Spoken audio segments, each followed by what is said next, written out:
The design of your chassis on any front engine front wheel drive special will chiefly depend on the donor car that you've used. What's its motor and gearbox and subframe like?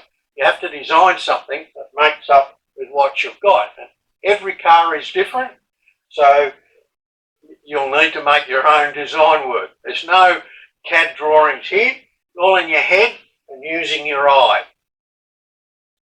Sometimes once you've got one part of the frame bent up, you can use it as a pattern to make the other side. But on other occasions, the two sides will be different depending on your car and how everything's laid out. So don't presume both sides will be the same. Although the framing I'm using here is very similar, the lengths are different because this mount is not exactly in the centre of the car. It's offset about 15 mil. As you're designing in your head, fabricating and tacking pieces in place to make your front chassis, you've got to clear your engine and your gearbox, but most importantly, you've got to give thought to how is this car going to come apart. It is very easy to make a space frame around a front engine power plant, and then you can't get it off the engine, or you can't get it the car to come apart. I spent all night worrying that I may have designed something like yesterday afternoon that wouldn't clear the engine to be able to lift it off. Thankfully, I can report that my design, looking at it this morning, will lift off over the engine and clear everything. But give thought to that. What suspension pieces and the drive shafts do I need to remove so that I can lift my chassis off? Because mostly with a car like this, you're not going to be lifting the engine out. You're going to be leaving the engine sitting on the ground when you need to take things apart and just lifting the chassis up, because that's the easiest way to do it. There might be occasions where you need to make the front chassis of your buggy two pieces with bolt together sections to facilitate it coming apart, but that will depend on the power plant that you use and the design for the framing that you come up with. Have fun with that. This is the bit that I was worried about, where I've got my frame coming around here close to the engine. Now, to be able to remove this chassis up over the engine, I'm obviously going to have to remove the drive shaft and the McPherson strut, just the top mount, and pull it out of the way. That's easy done. But this is a section I was worried about. I wasn't sure whether in here the pipe would foul the engine so much that I couldn't lift the frame up over it. But I've got plenty of room on the front to be able to pull the chassis back so that that point there will clear this point of the gearbox. But that's the sort of thing I was talking about. I've got to be able to lift that chassis up past the gearbox. You can see the room I've got here to be able to undo this and slide the chassis back and then lift it off the motor. And I've given myself plenty of clearance here, and so it's not going to foul on the transmission. So I'll be able to take that and lift it off over the motor and gearbox.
Typically, as is the case with most front engine front wheel drive cars, the two main engine mounts are different.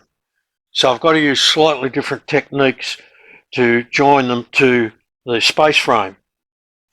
On the left hand side here, I've just made up these brackets out of square tube,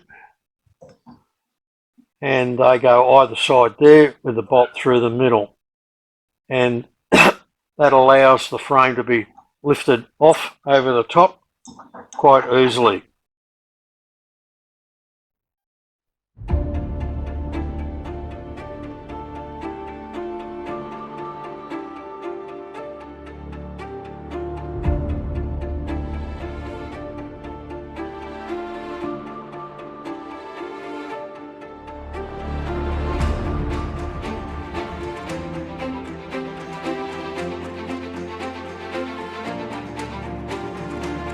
Now I've got this top front chassis rail in, my next job is to fabricate the mounts for the strut tops.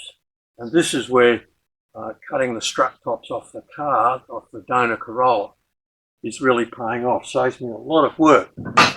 So I've got one positioned there. There's two angles that you have to get right when you're positioning something like this. The first is the caster, which is how much this strut leans back. On most cars, it's almost upright or maybe 1 degree back. And the caster is what has a huge effect on the steering on a front wheel drive car. And on a race car, on all front wheel drive race cars, if you can improve and increase the caster by laying this back, you get much better handling and bite in the tight corners, which is something that obviously I want in a motor car special, because it's all about front end handling. So to get the angle right, the bottom's determined by where it mounts on the wishbone, and I just put my angle meter on the strut and move this backwards and forwards until I get it where it is now. Like I said, the standard car might be 1 degree caster. I'm going for 3 degrees caster. I think that will give me a much improved bite on the front tyres. The second important angle I have to get right in positioning the strut top is the camber, which is how much the wheel leans in or out. And on a race car, you want it leaning in, which is negative camber. On a standard car, once again, it's about 1 degrees. Race cars generally run around about 2 to 3. V8 supercars run about 5 degrees and really lean the wheels over. You look at the pictures of them, you'll see the front wheels are like this. And what it does is as the car moves and the chassis flexes on its mounts, it keeps the wheel upright, which gives you the greatest adhesion. You don't want your tyre rolling over. So the way you combat that is to increase the camber on a race car. And quite simply, the way I've measured this is, once again, to use my angle meter and to put it on the front disc and to move that strut top in and out this way until I've got it at what I want. I'm tempted to go 4 degrees, but I'm going to be a good boy and go to 3 degrees, because there's not going to be any adjustment in this top plate.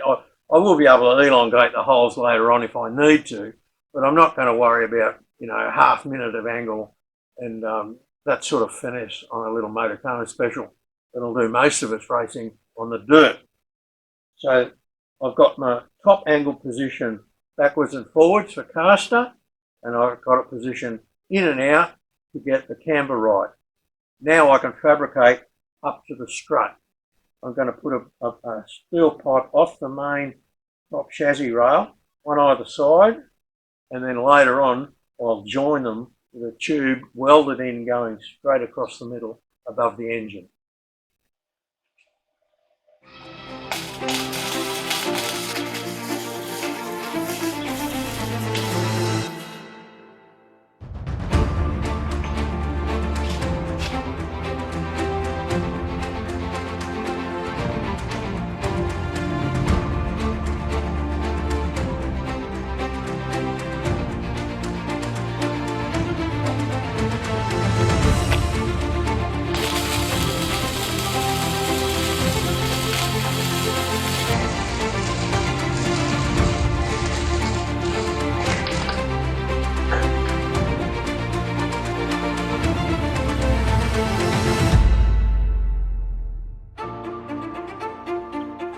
When you're designing and fabricating a chassis and you want to make a bend, here's a trick I learnt from my friend Danny Sheeder of Toronto Exhaust, who's a master pipe fabricator. What you do is you get a bit of wire and you bend it following the centre of the pipe.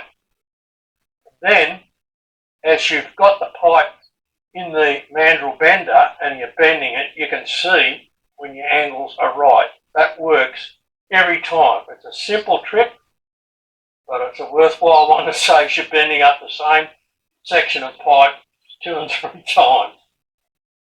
So here, for example, I've got to get the angle of the top chassis rail as it comes out here and goes down to there. And with nothing to guide me, I just bend up the wire so I get the angle that works, and then I take that to the job on the bender and bend my pipe to that angle. In response to the problems I shared about having tubing kinking in my hydraulic bender in the last video, the suggestion was made, "Oh Bill, have you heard of that old trick where you weld pipe on either plate on either end of your tube and fill it full of sand, and that stops your pipe bending?" Well, the last thing I tried before I went and bought that cheap new bender was exactly that. I got a piece of pipe and I welded plates on either end, filled it full of sand, jam-packed, put it in my hydraulic bender, and it made no difference whatsoever. I think that is an urban myth. Well, a shed myth.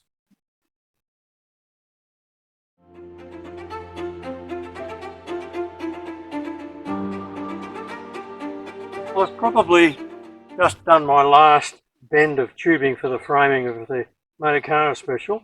I'm pleased to report that the $200 bender held up and did the job, but only just. Here's what happened to my extension handle. Didn't impede the job. I could have cut it off there, but I just kept going with it. And this is the other thing, the handle itself is bent in that jig. I was waiting for this to snap out here, but fingers crossed I got to the last bend and it held up. I think if it had broken, I would have just gone and bought another cheapy $200 one, because that would have got me through. But as it turned out, this poor old little thing worked.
With both of my strut tops tacked in place, I can add the crossbar